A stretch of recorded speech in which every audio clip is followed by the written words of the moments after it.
Welcome back! Today we're jumping straight into an explainer on some absolutely massive lessons learned from the July 2026 Reach Out Foundation Academy sessions. If you're here, you already know we're obsessed with personal growth and the internal architecture of change. We're going to look at how just a tiny shift in how we process our own internal dialogue can literally rewire our entire trajectory. Let's get right into it. Think about this for a second. Can you clean a glass of really nasty, toxic, dirty water just by pouring clean water right on top of it? Well, no, of course not. You don't actually get clean water, you just get slightly diluted poison. And, this is the central metaphor we're looking at today. So often, we try to stack these nice, clean affirmations on top of unaddressed, toxic core beliefs, and then we sit around wondering why we aren't seeing any real change. Okay, let's dive into this. Same water, two verbs. To actually rewire things, we have to apply two totally distinct actions to our internal water, first removing the toxic flow, and then directing the healthy flow. That brings us to Lesson 1. Pour it out. This comes directly from the lessons learned during Valerie's morning session, focusing really heavily on self-esteem and the absolute necessity of emptying out those negative core beliefs first. Valerie frames this whole concept as a visual journey. We start out at a prison gate, representing captivity, then we move along a path to the campfire of transformation, and finally, we arrive at the value coin. What's crucial here is that she doesn't treat self-esteem as just some fleeting mood that comes and goes depending on the day. No, it's a positive life destination. It's a place you actively have to steer toward. And the one thing that constantly runs us off the road? Unaddressed negative self-thought. And she captures this perfectly with this quote. How we see is what we think, which drives what we believe, which blinds us to see only what we expect.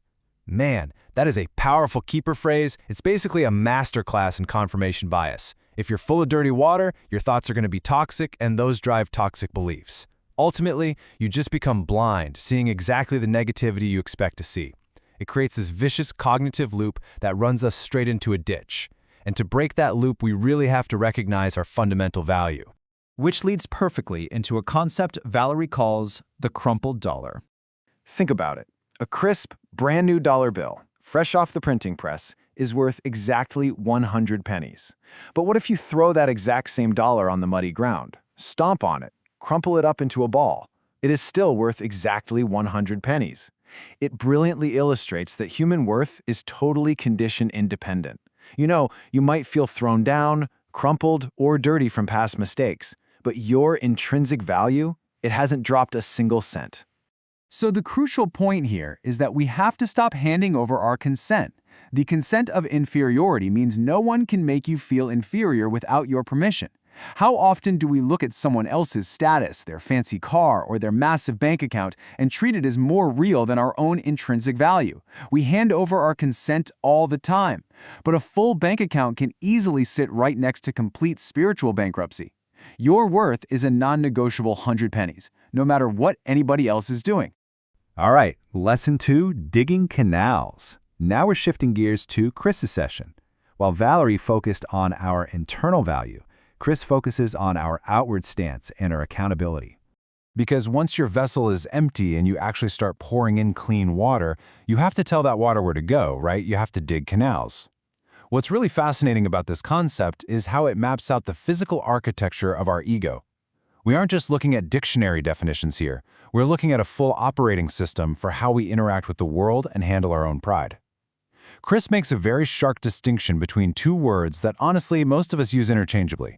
Being humble simply means thinking of yourself less. It's selflessness, not self-erasure. But having humility, specifically what Chris calls epistemic humility, is a much larger framework. It's this profound, honest admission that we cannot possibly know everything, and that it's actually perfectly okay to have doubt. Humility is the operating system for accountability. It's exactly what allows you to say, hey, I made a mistake and I need to fix it, instead of instantly getting defensive. But, as we know, every virtue has a shadow side that creeps up the exact moment our ego begins to swell. Chris calls this the inflation ladder. Let's walk through this step by step. Confidence is fantastic, right up until the self swells and it morphs into overconfidence. Having pride in your hard work is healthy, until it becomes being prideful. Knowing things makes you useful, until you start believing you're all-knowing. And your sense of self is absolutely vital, until you start treating yourself like a deity. Unbalanced hubris leaves you completely blind. You just get stuck in your own shadow, totally unable to see the reality of your situation or the people around you. And that leads to this incredibly profound realization from Chris. My brain already told me the ending, so my brain made that story happen. When we lack humility and we get stuck in our own shadows, our egos trap us. But it's not just an ego issue, it is a hardwired neurological one.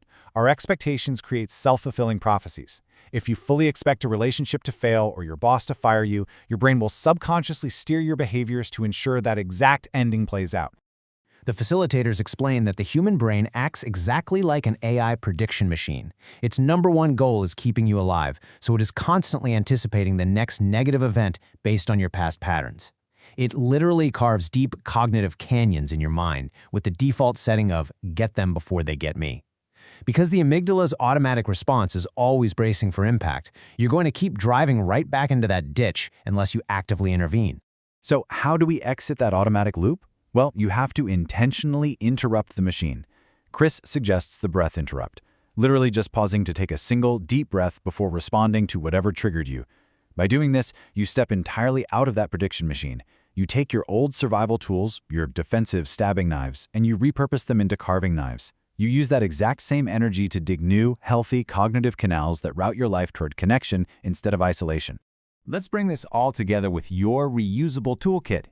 We're going to synthesize everything we've talked about with the pour out and dig canals approaches into a really concrete, actionable set of lessons learned.